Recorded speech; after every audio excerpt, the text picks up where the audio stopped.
Hoy presentamos Diagnósticos. Un diagnóstico, ¿cómo escuchas el radio? ¿Cómo escuchas el radio desde tu punto de oído hoy? Pues ya por internet. ¿Por internet? Hoy lo hago por internet. Sí, es raro que tengas un aparato de radio. Eso es muy raro. Yo de hecho no tengo desde hace muchos años y a veces los extraño, no sabes cuánto, ¿eh? Y obviamente donde es el principal target de la radio, los famosos automóviles, ¿no? El rating automovilistas. Sí. Por eso, y en las horas picos, cuando te vas a trabajar, cuando vas a comer, cuando regreses de trabajar, son las horas en donde más audiencia tiene la radio. Sí. Y es donde lo escuchas, ¿no? Porque los coches siguen equipados con radio, ¿no? Y después de 100 años, a manera de diagnóstico, ¿cuál es la situación? ¿Cómo percibes la situación actual del radio? Pues mira, veo, el medio sigue siendo un medio muy eficiente. Es un medio que tiene la gran ventaja de darte la noticia en el momento, con la mayor facilidad que hacerlo por vía televisión, que en televisión es muy fácil también, pero obviamente tú puedes transmitir una estación de radio ahora desde internet. Realmente es sencillo hacerlo, es sencillo planearlo, ejecutarlo, etcétera. Ya el manejo comercial que tengas con ella pues ya depende de tus estrategias, pero es muy fácil de manejar. Un spot de radio lo puedes grabar mientras esté el programa, si urge, lo puedes grabar en el estudio de al ladito, en la misma estación de radio, y rápido lo metes al máster, ¿no? Uh-huh. Ahora ya ni siquiera lo tienes que mandar como antes. A mí me tocó la época en que mandaba cintas de audio de 1/4 de pulgada, pues que las tenías que entregar físicamente para que la estación las corriera en sus máquinas de carrete. Uh-huh. Hoy Y se de maneja lunes a viernes. de lunes a viernes, exacto, y tenías horarios. Uh-huh. Por ejemplo, con Comercial Mexicana, pues hacíamos ofertas de radio, pues todos los días, y hacíamos, pues un promedio, en mis épocas, a finales de los años 90, pues yo calculo que cuando menos unos 500 spots de radio al año, ¿no? Entonces eso quiere decir que al día tenías más de 2 o 3 spots, Uh-huh. y además 500 spots de radio, más spots para sonido local en los autoservicios, más spots para carritos de sonido. O sea, era una bestialidad lo que se hacía, y entregábamos las cintas todas las noches, terminábamos de grabar todas las noches, y entregábamos las cintas a los medios, ellos las iban a recoger a la agencia, y hacemos un promedio de 140 cintas diarias, ¿no? Uh-huh. De 1/4 de pulgada, más o menos era la cantidad, ¿no? Y eso quería decir que podíamos llegar a todas las estaciones de prácticamente todo el país. ¿Algo que agregar, Sergio? Pues nada, que la radio sigue siendo vigente, sigue siendo un medio que sobrevivió a todos los embates de la tecnología, al grado de que pues la mayoría de estaciones de radio pues ya se anuncian ya tienen sus dominios en internet, y de repente pues tienen mayor visitantes o mayor audiencia vía internet que vía las ondas hercianas, ¿no? Uh-huh. Entonces es un medio dinámico y es un medio que seguirá vivo durante muchos años.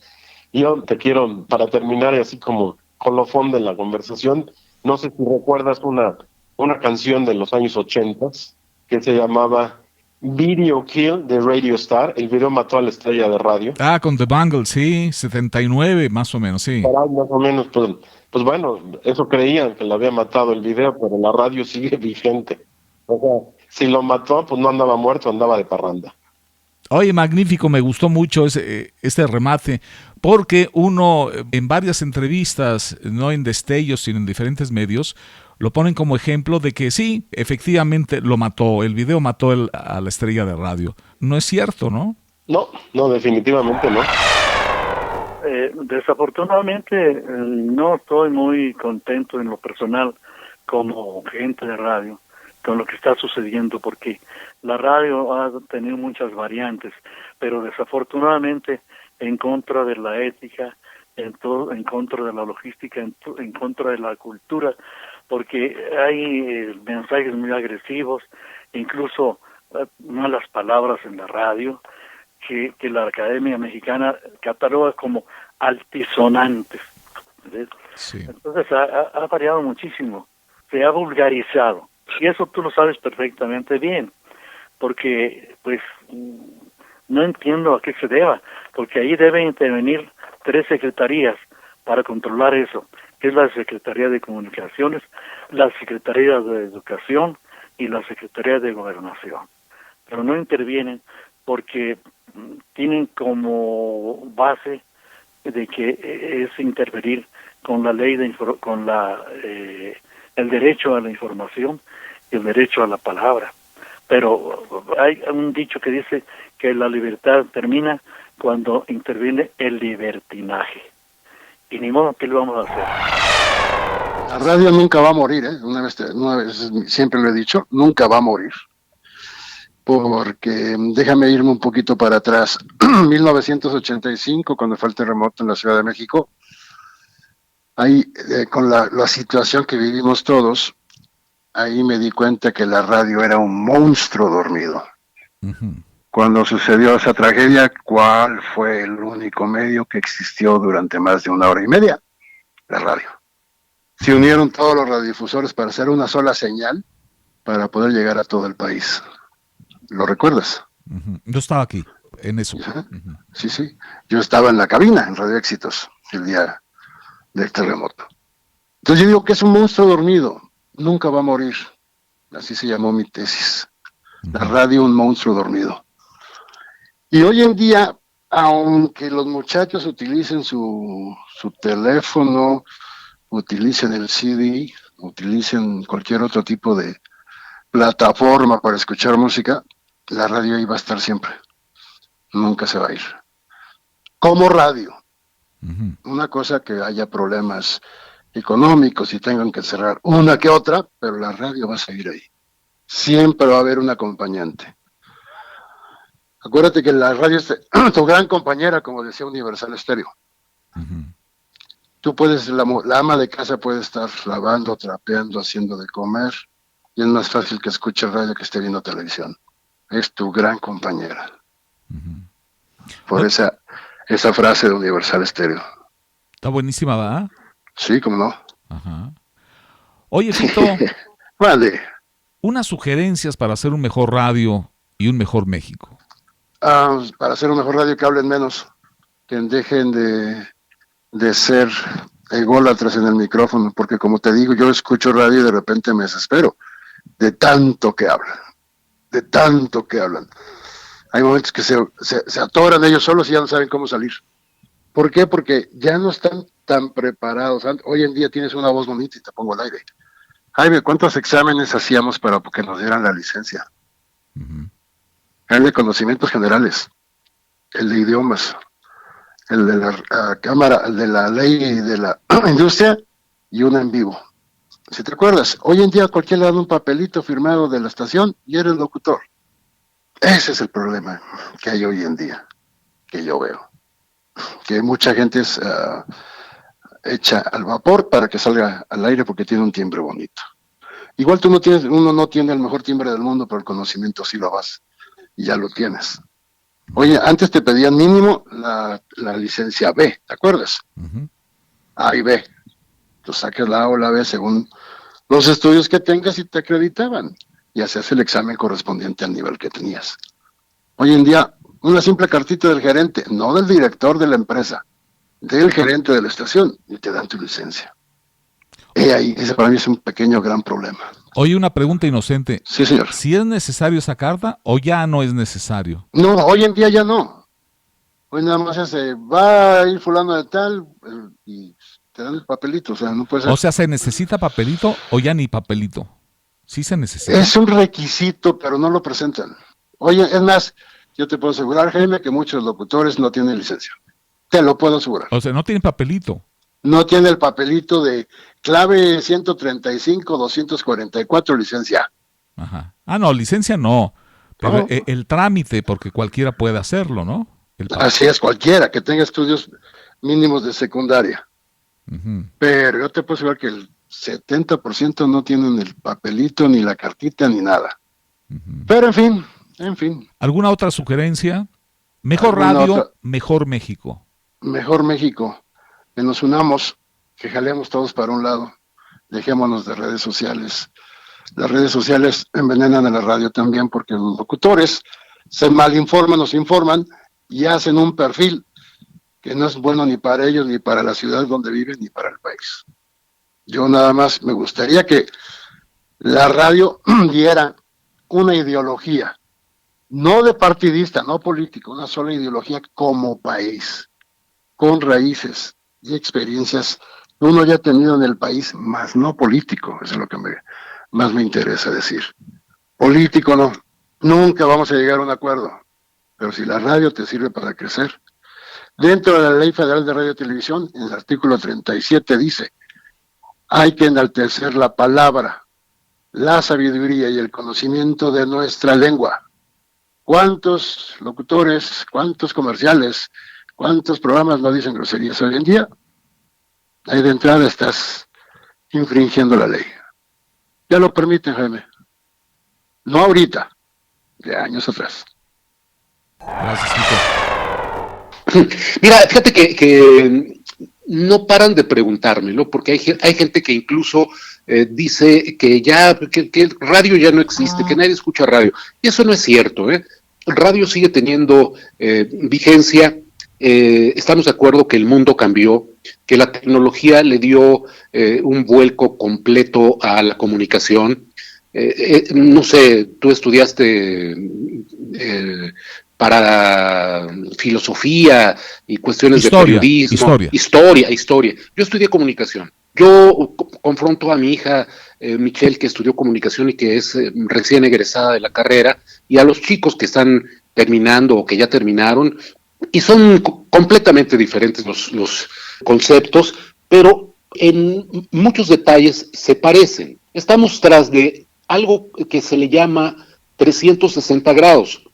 O sea, cabe la radio convencional, o sea, AM/FM, cabe, por supuesto, la televisión de la misma manera, la televisión de paga, por supuesto que cabe el periodismo escrito, por supuesto que cabe cuestiones de todas la infinidad de redes sociales, toda esta gente que también aporta muchísimas cosas, y entonces es 360 grados, o sea, el pastel se dividió en rebanadas más pequeñas, pero todos intervienen. Por ejemplo, las estaciones de radio, con muchos cambios y con muchas vicisitudes, y después de estos tiempos de pandemia, pues han tenido muchas dificultades muchos de ellos, pero no solamente en ese rubro, sino en todos.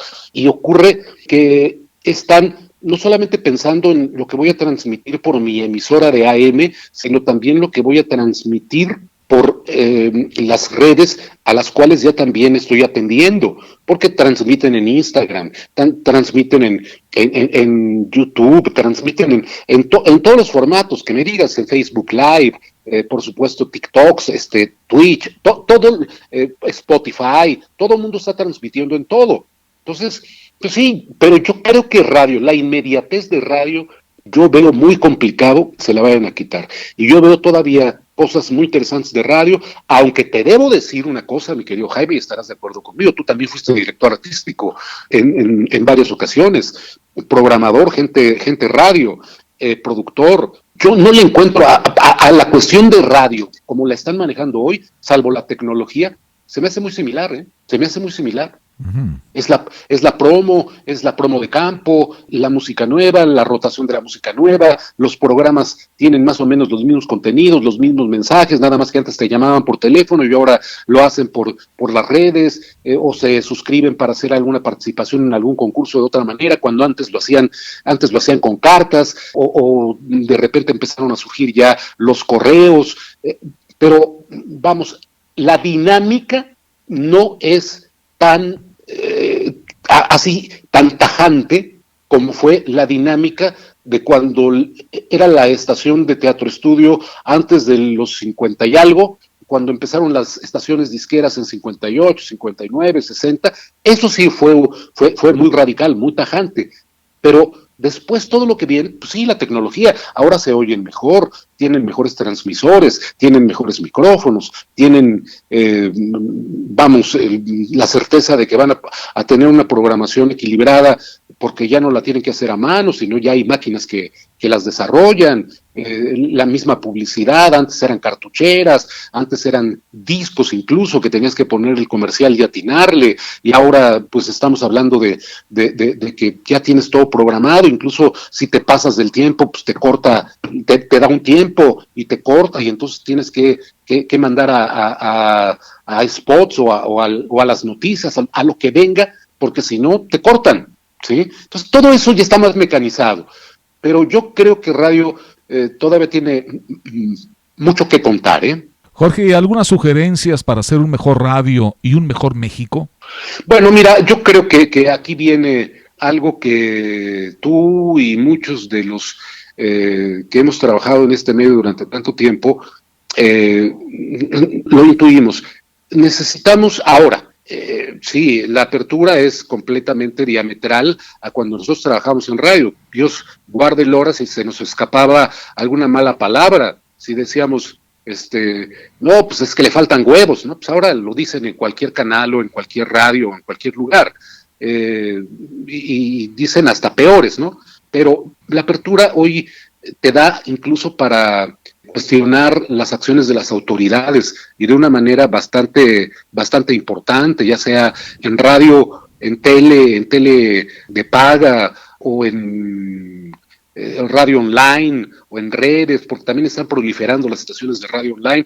Yo creo que los contenidos, eso es lo que tendrá que marcar la diferencia, los contenidos, para ser un poco más humano y para ser un poco más, es decir, si estamos en una época de pandemia y tenemos que hablar de la pandemia, tenemos que hablar de los enfermeros, de las enfermeras, de los doctores, de cómo están racionando la cuestión de la vacunación, de que la gente tiene que tomar conciencias. O sea, ya no tenemos que decir sigan marcando y aquí está su éxito favorito del momento, tenemos que decir otras cosas, ¿no? Y esos contenidos son los que van destacando la labor de la radio, ¿no? Voy a viajar muy rápido hasta el 2021 y te voy a preguntar ¿cuál es tu diagnóstico del radio hoy? ¿Cómo lo observas? ¿Cómo lo escuchas? Mira, yo veo que el radio hoy está muy vivo y está muy presente. El radio en sus diferentes formas de divulgación.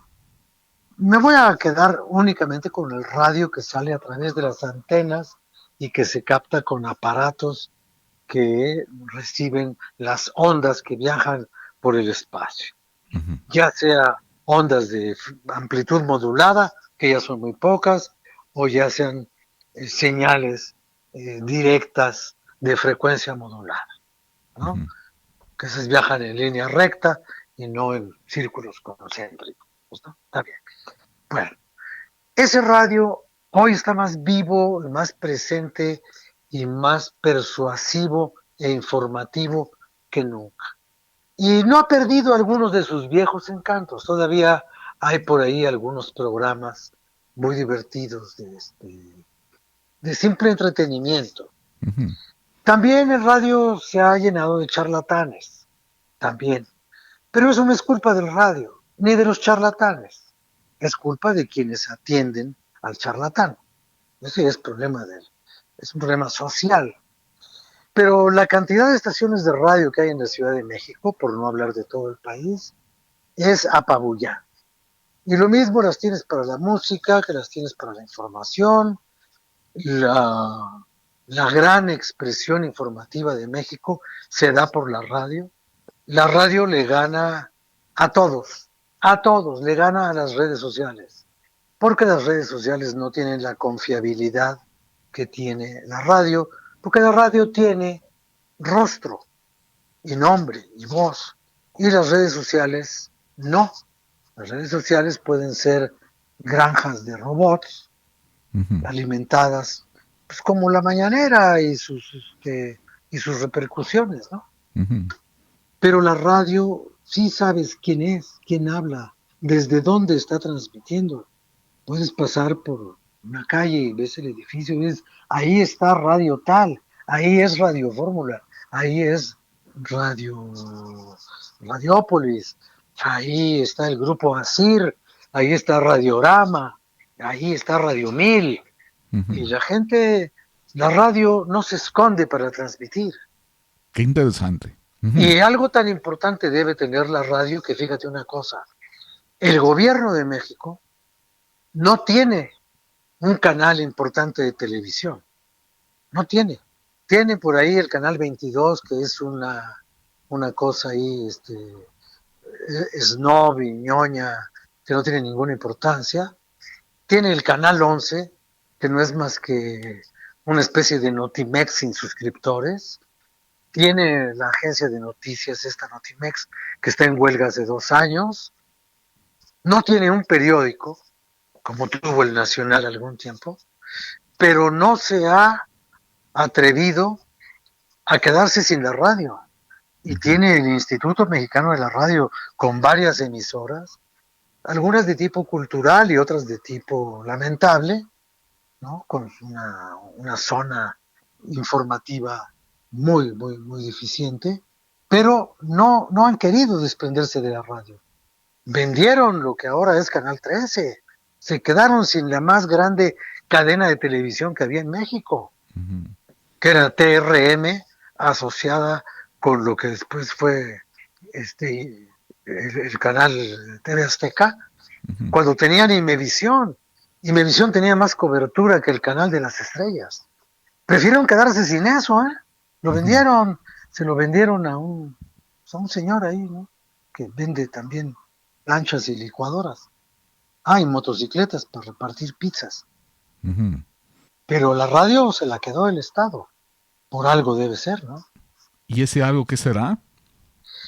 Pues yo creo que la facilidad con la que cualquiera puede atender al radio. El radio se entiende. El radio te acompaña, el radio te enseña. El radio te da muchas cosas y no te cuesta. Esa es la maravilla del radio. El radio es gratis. Oye, Rafael, ¿algunas sugerencias para hacer un mejor radio, hacer un mejor México? Pues mira, la primera, para hacer un mejor radio, que te contraten a ti. Esa es una sugerencia que yo quiero patentar, ¿no? Oye, gracias. Y bueno, ¿y cómo hacer un mejor México? Pues yo creo que la única manera de hacer un mejor México es haciendo mejores escuelas y teniendo mejores maestros, que de preferencia no pertenezcan ni a la CENTE ni a las normales rurales. Y así se va a hacer un mejor México, algún día. Educación. Educación, y después de la educación, más educación. Y después de la educación, más educación. Que tengamos autoridades culturalmente competentes. Que no tengamos un presidente que se enorgullezca de decir que no sabe hablar inglés. Debería hablar inglés y francés y español, sobre todo español. Bien, ¿no? O sea, la gente culta conoce el mundo y lo valora y lo interpreta y algunas cosas las adapta, ¿no? Entonces, bueno, eso es la única solución para que este país progrese, es educando a la gente, a toda la gente, a toda, absolutamente a toda la gente, y educándolas con un sentido de conocimientos útiles, que la gente sepa hacer cosas con lo que aprende. Educación técnica, educación profesional, educación científica. Sin eso, pues vamos a seguir viendo lo que estamos viendo con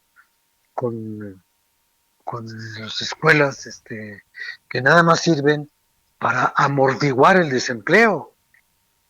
Las escuelas y las universidades en México no pueden resignarse a ser como la Universidad de la Ciudad de México, que es una escuela infrapatito.